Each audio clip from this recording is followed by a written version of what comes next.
Terima kasih Anda masih bersama kami. Saudara, sebuah minibus tertabrak kereta api Blambangan Ekspres di perlintasan kereta tanpa palang pintu di Lamongan. Akibat kejadian ini, 3 orang sekeluarga tewas seketika di lokasi kejadian.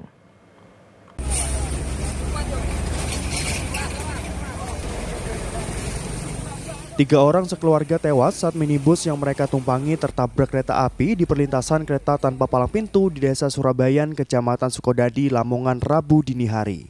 Para korban yakni pengemudi mobil, Rofik, serta 2 penumpang Dela Savelia dan Tasmiati.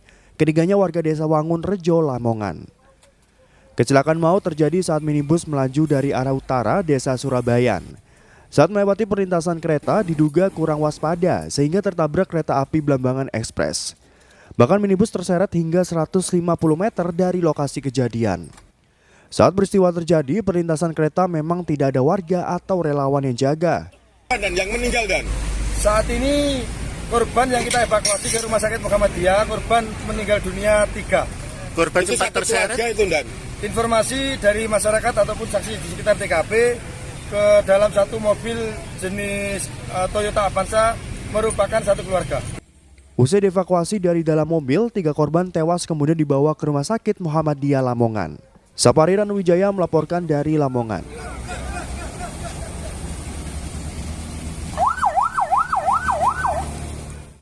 Saudara, ditinggal belanja ke warung, rumah warga di Ponorogo ludes dilalap api. Akibat kejadian ini, 1 penghuni rumah tewas terpanggang api. Inilah rekaman video amatir saat rumah Samino, 70 tahun di Desa Carangrejo, Kecamatan Sampung, Kabupaten Ponorogo terbakar Selasa sore. Akibat kebakaran ini, Sriweni, 40 tahun, anak tunggal Samino, tewas terpanggang api. Peristiwa terjadi ketika Samino memanggang kayu bakar basah di atas tungku, lalu ia pergi untuk berbelanja ke warung. Karena anaknya mengalami gangguan jiwa dan takut kabur, Samino pun mengunci pintu rumah. Nah, saat korban kembali, rumahnya sudah dilalap api. Akibat kebakaran tersebut menghilangkan 1 korban jiwa, seorang perempuan anak daripada pemilik rumah yang notabene yang bersangkutan mengalami gangguan kejiwaan. Pada saat ditinggalkan untuk belanja ke toko, rumah dalam keadaan terkunci untuk menghindari anaknya yang mengalami gangguan jiwa tersebut keluar yang tidak tahu arah nantinya.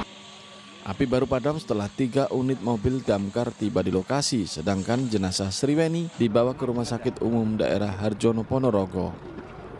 Dirgo Suyono melaporkan dari Ponorogo. Saudara, sebuah gudang biji plastik sekaligus tempat penyimpanan barang rongsokan di Mojokerto ludes terbakar. Meski tak sampai menimbulkan korban jiwa, namun kerugian materi ditaksir ratusan juta rupiah. Ya Allah. Kebakaran hebat melanda gudang biji plastik di Desa Sumberkarang, Kecamatan Delanggu, Kabupaten Mojokerto. Besarnya kobaran api menyebabkan asap hitam dan tebal. Hembusan angin yang kencang mempercepat api membakar habis seluruh isi gudang milik Arum 45 tahun yang berada di tengah area persawahan tersebut. Saat peristiwa terjadi, tidak ada aktivitas di dalam gudang. Sejumlah warga berupaya memadamkan api dengan peralatan seadanya. Namun api tak kunjung padam karena gudang itu berisi penuh bahan mudah terbakar. Kobaran api baru bisa dikuasai 2 jam kemudian setelah 4 mobil pemadam kebakaran diterjunkan ke lokasi. Diduga api berasal dari sisa pembakaran sampah yang lupa dimatikan. Penempatan biji plastik atau gudang plastik. Jadi pemilahan kayak gitu ya, gudang ya? Iya, gudang, semacam gudang. Tapi jam berapa tadi terbakarnya? Kira-kira ya jam 5 atau jam 5, setengah 5 lah, jam 5. Terus yang terbakar bagian mana? Yang terbakar semua plastik yang ada di gudang. Yang di dalam gudang yang ya? di dalam gudang.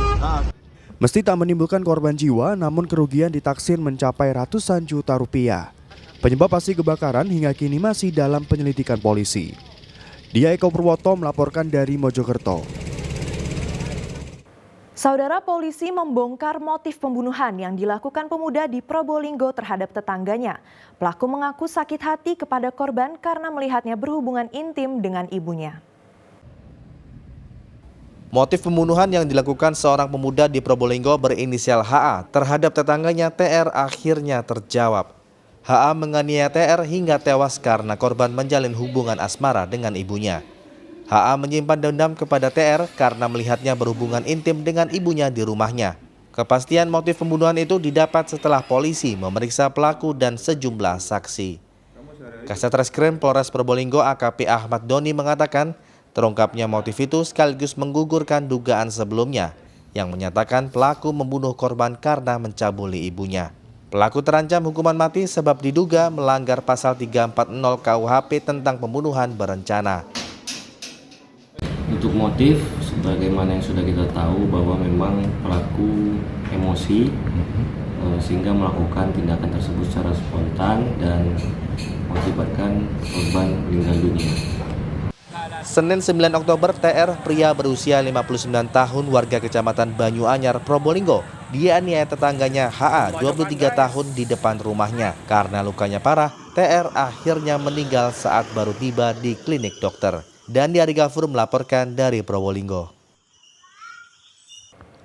Kita beralih ke informasi lain, saudara. Monumen lokomotif kereta api bertenaga diesel di dekat stasiun Jember jadi objek berfoto sekaligus edukasi sejarah transportasi bagi masyarakat.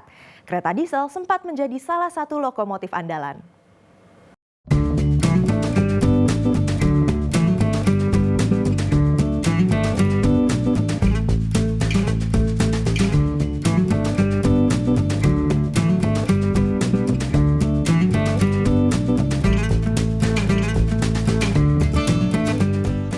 Monumen lokomotif ini berdiri kokoh di pintu masuk stasiun Jember, Jalan Panglima Sudirman, Kecamatan Patrang. Berada tepat di pinggir jalan raya tak jauh dari pusat kota, monumen ini jadi magnet bagi calon penumpang maupun pengguna jalan. Monumen yang baru saja diresmikan oleh PT KAI Daop 9 Jember ini langsung jadi objek berfoto.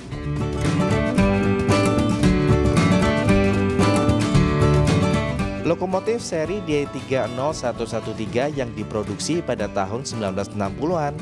Selain untuk mempercantik kota, monumen ini juga jadi sarana edukasi sejarah terutama bagi anak-anak. Sebab lokomotif tersebut sudah mulai dipensiunkan sejak tahun 1990-an. Kereta yang ini belum tahu. Yang tahunya juga yang lokomotif biasa untuk transportasi aja.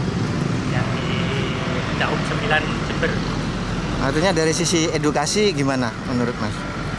Kalau edukasi saya kira sih bagus sekali ya, biar untuk generasi mudanya lebih tahu tentang riwayat lah, istilahnya transportasi yang ada di Indonesia.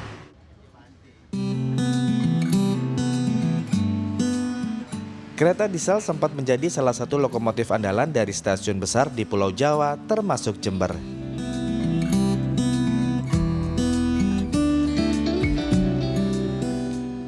Penanda bahwa di kawasan ini ada perkeretaapian, baik kantor kereta api maupun stasiun. Jadi itu awal-awalnya sebagai penanda atau landmark dari 9. Yang keduanya tentunya untuk menjaga ini sebagai benda bisa dibilang bersejarah ya. Jadi harus kita lestarikan. Dan kenapa saya memilih yang lokomotif ini? Karena lokomotif ini pernah dioperasikan di Jember. Jadi selain di luar Jember pernah di sini. Maka yang saya ambil adalah lokomotif yang memang pernah beroperasi di Jember.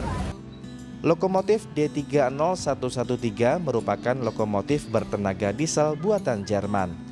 Dengan berat 28 ton, lokomotif ini memiliki kecepatan maksimal 50 km per jam.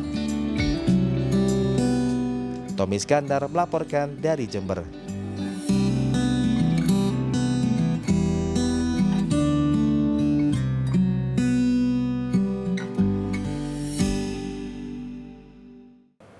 Saudara, siswa sekolah SMA di Sidoarjo menyulap limbah cangkang udang yang biasa dibuang begitu saja menjadi pasta gigi.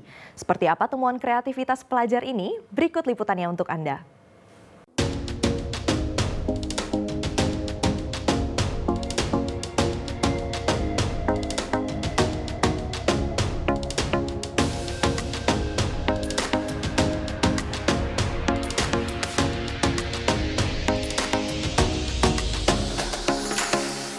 Untuk membuat pasta gigi dari limbah cangkang udang ini, awalnya cangkang udang dicampur dengan kemiri dan juga cengkeh.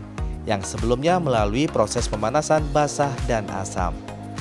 Setelah berubah jadi kristal, kemudian dicampur minyak kemiri serta cengkeh, hingga bisa jadi pasta gigi. Menurut salah satu siswa SMA Muhammadiyah 2 Sidoarjo, pemanfaatan limbah cangkang udang ini berawal dari keprihatinannya banyaknya cangkang udang yang dibuang begitu saja. Buat pasta gigi dari cangkang udang ini awalnya bagaimana? Kalau kita bikin pasta gigi dari kulit cangkang udang ini, kita awalnya melihat dari latar belakang kita, daerah kita di Sidoarjo ini, sempat melihat dan observasi kalau misalnya cangkang udang laut ini banyak menjadi limbah di daerah Sidoarjo pesisiran. Nah, itu menjadi masalah dari masyarakat setempat karena waktu proses penguraian dari cangkang udang itu kan memerlukan, nggak harus di masyarakat setempat belum bisa untuk mengolah sendiri. Jadi penguraiannya secara alami, dan secara alami ini menghasilkan gas amonia yang berbahaya untuk paru-paru dan lain-lain. Nah, jadi maka dari itu kita mencoba untuk mengolahnya menjadi bahan yang lebih bermanfaat. Ya, alhamdulillah ketemunya menjadi bahan utama dari pasta gigi kita untuk memperkuat enamel gigi seperti itu.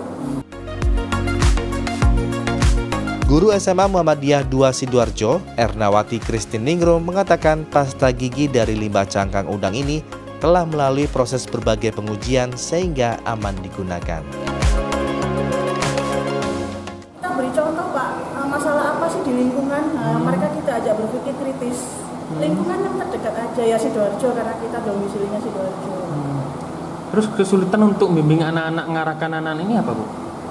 Kesulitan itu hanya teknis aja Pak, di Sumamda ini kan pulangnya sore. Jadi anak-anak itu kalau sudah penelitian sampai malam, bahkan ada yang menginap di lab. Jadi harus jaga stamina aja, dan imbasnya saya juga harus nungguin. Kreasi siswa ini berhasil menjadi juara internasional kategori environment dalam lomba World Young Invention and Innovation Award 2023 yang diadakan bulan September di Yogyakarta. Zainul Fajar melaporkan dari Sidoarjo.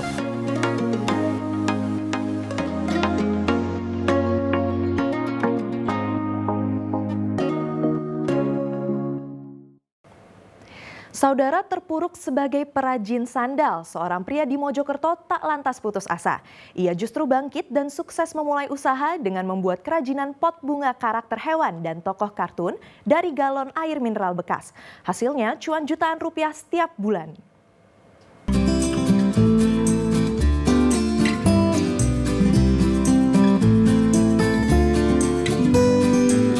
Di emperan rumah kosong di pinggir jalan Brawijaya Mojokerto, Muhammad Amanu, umur 47 tahun, membuat kerajinan pot bunga berbahan galon air mineral bekas yang diperoleh dari pengepul. Setiap hari, bapak dua anak ini bisa membuat 10-20 pot bunga cantik dan lucu berbagai karakter, seperti angsa, penguin, hingga tokoh kartun anak-anak Doraemon. Yang menjadi ketertarikan Ibu untuk membeli ini apa? Unik lucu juga. Apa yang uniknya apa? Ini dari galon bisa dibuat jadi tong sampah, bisa dibuat apa ini angsa-angsaan, dan kita kelihatannya bagus. Kalau harganya sendiri gimana Bu? Lumayan lah, harganya murah. Murah. Merakyat juga. Tak hanya sukses dengan pot bunga, Amanu juga berhasil menyulap galon air mineral bekas jadi tong sampah. Untuk membuat pot bunga dari galon bekas, awalnya sketsa digambar pada permukaan galon, kemudian dipotong menggunakan gunting sesuai dengan bentuk yang diinginkan.